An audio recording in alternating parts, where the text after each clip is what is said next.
책임이라는 표현을 하면 그 뒤에 붙는 또 다른 단어가 있습니다. 그래서 이거를 붙여서 표현을 하죠. 책임이 막중합니다.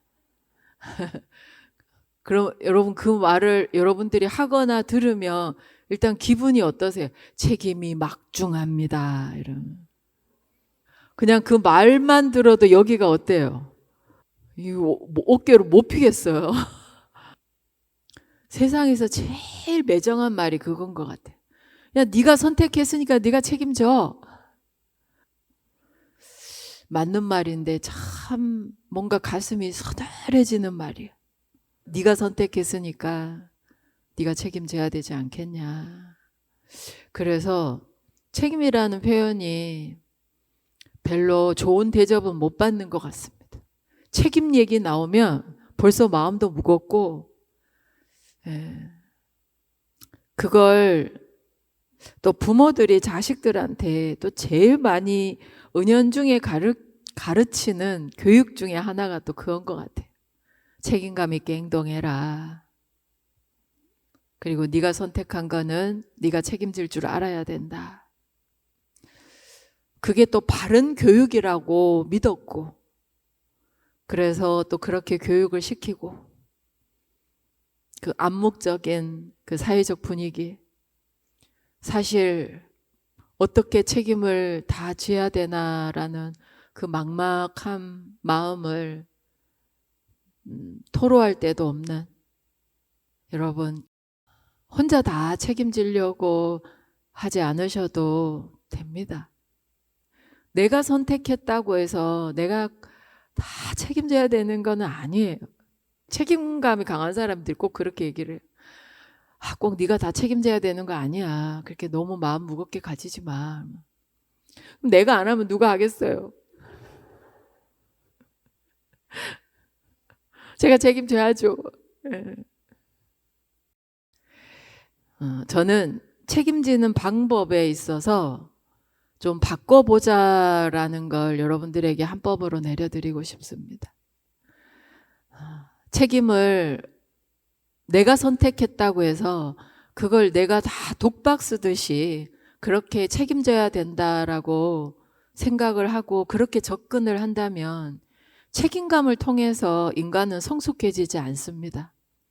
더 무거워지고 그러다 마지막 내가 할 수 있는 책임은 그러면 저는 더 이상 희망하지 않겠습니다. 그래서 마지막 내가 선택할 수 있는 책임은 포기하겠습니다. 그게 내가 질 수 있는 책임의 최선이라고 생각을 해버립니다. 포기하는 게. 그리고 거기에 내가 여기서 포기하는 게 다른 사람한테 기회를 주는 것이고, 그리고 또 누군가에게 더 이상 폐를 끼치지 않는 거라고 생각을 합니다. 그래서 내 책임감의 말로는 여기서 포기하는 것입니다.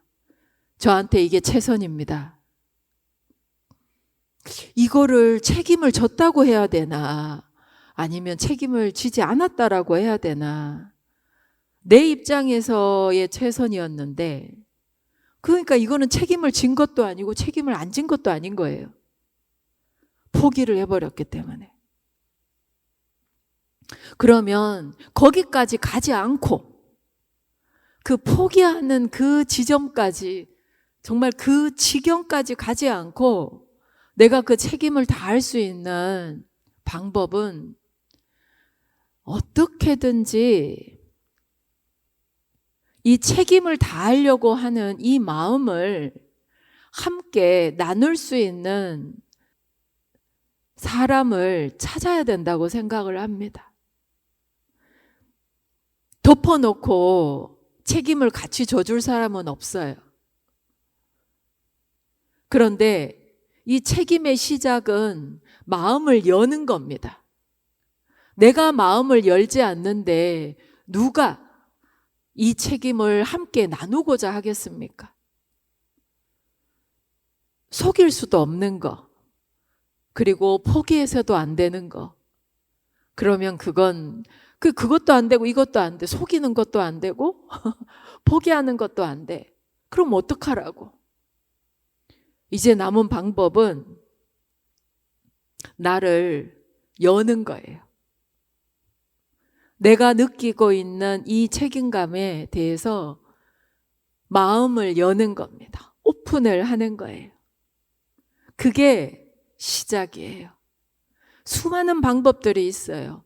혼자서 독박 쓰는 책임도 있고, 그리고 여기서 그만두겠습니다 하는 포기하는 책임도 있겠죠. 하지만 진짜 내가 원하고, 그리고 나를 사랑하는 사람들이 원하는 진정한 책임은 무엇일까? 그건 마음을 여는 거라고 저는 생각합니다. 내 마음을 먼저 열고 도와달라고 해야죠. 내가 이 책임을 끝까지 다할 수 있도록 도와달라고 해야 돼요. 근데 그 도와달라고 하는 시그널을 우리는 참 소극적으로 합니다.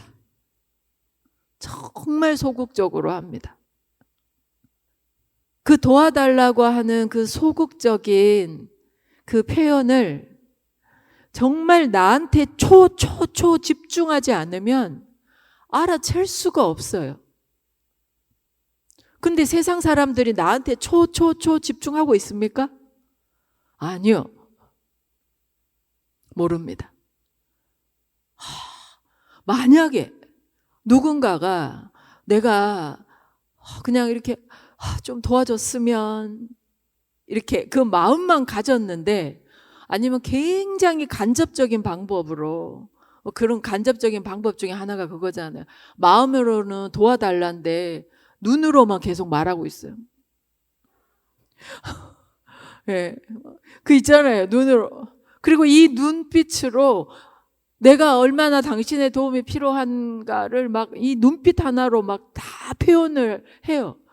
내가 봤을 적에 정말 연기 대상이에요.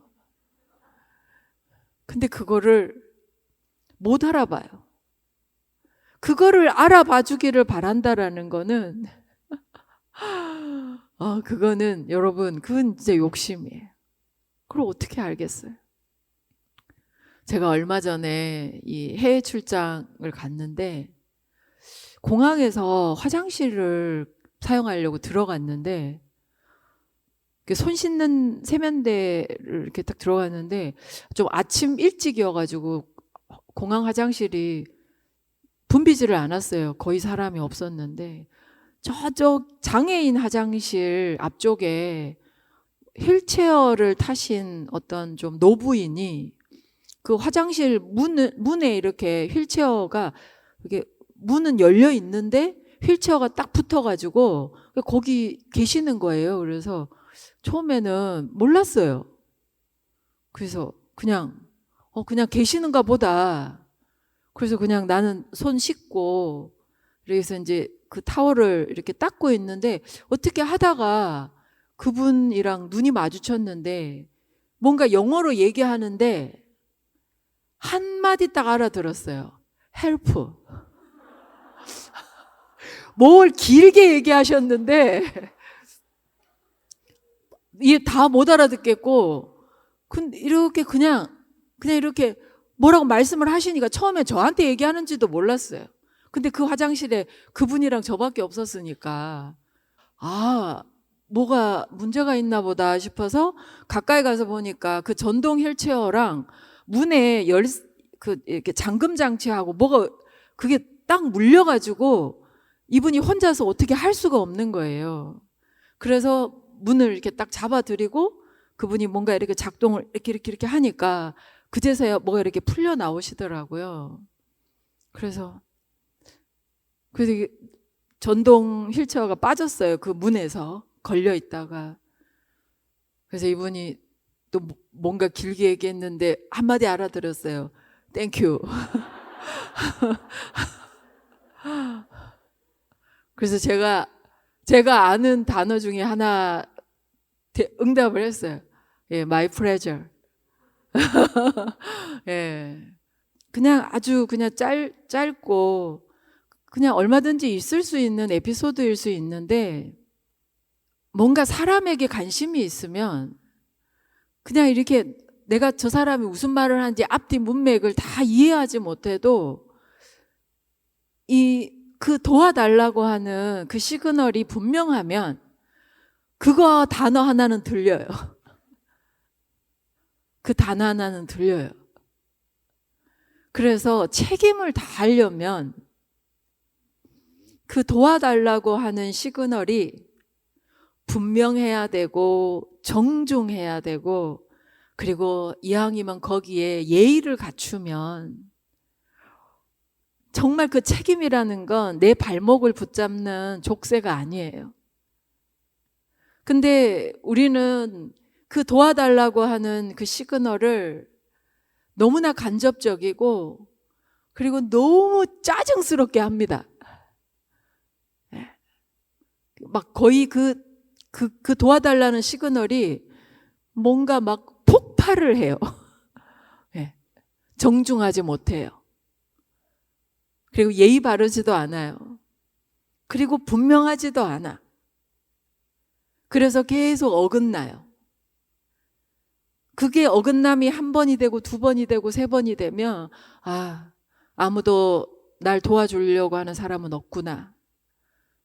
역시 세상에 나 혼자야. 그러면서 절망하고 포기하는 걸로 책임을 다 하려고 하는 정말 잘못된 선택을 또 할 수밖에 없습니다. 그래서 여러분들이 가지고 있는 그 막중한 책임감, 그걸 제가 느꼈고 읽었는데요. 절망을 선택하기보다 그 한 번이라도 정확하게 예의를 갖춰서 정중하게 분명하게 마음을 열고 도와달라고 해보시길 바랍니다. 그러면 정말 그 정확한 표현은요, 반드시 누군가의 마음을 움직이게 하고 그리고 도움을 주고받을 수 있는 진정한 선도 문화를 이렇게 우리가 회복할 수 있게 할 거예요. 앞으로 여러분들이 삶을 살아가는데 도움을 분명하게, 정확하게, 또 예의 바르게 청할 수 있는 또 좋은 습관으로 나타나게 될 거예요. 도움, 제가 선도적으로 이렇게 해석을 했어요. 도가 움직이는 거, 그게 도움입니다. 도가 움직여요. 그래서 도움을 주고받는다라는 거, 이 도가 움직이는 거, 그게 도움이니까 우리 한번 움직여 봅시다. 내 마음도 움직여 보고, 내 마음이 움직이면 누군가의 마음도 분명히 움직일 거예요. 그렇게 움직이는 사람들이 많아지게 되면 새로운 세상이 열리는 겁니다. 우리들의 마음이 열렬하게 제대로 작동하고 움직였습니다. 우리들의 움직임이 세상을 변화시킬 수 있는 의미 있는 움직임이라는 걸 여러분 잊지 말고 실천하시기 바라겠습니다.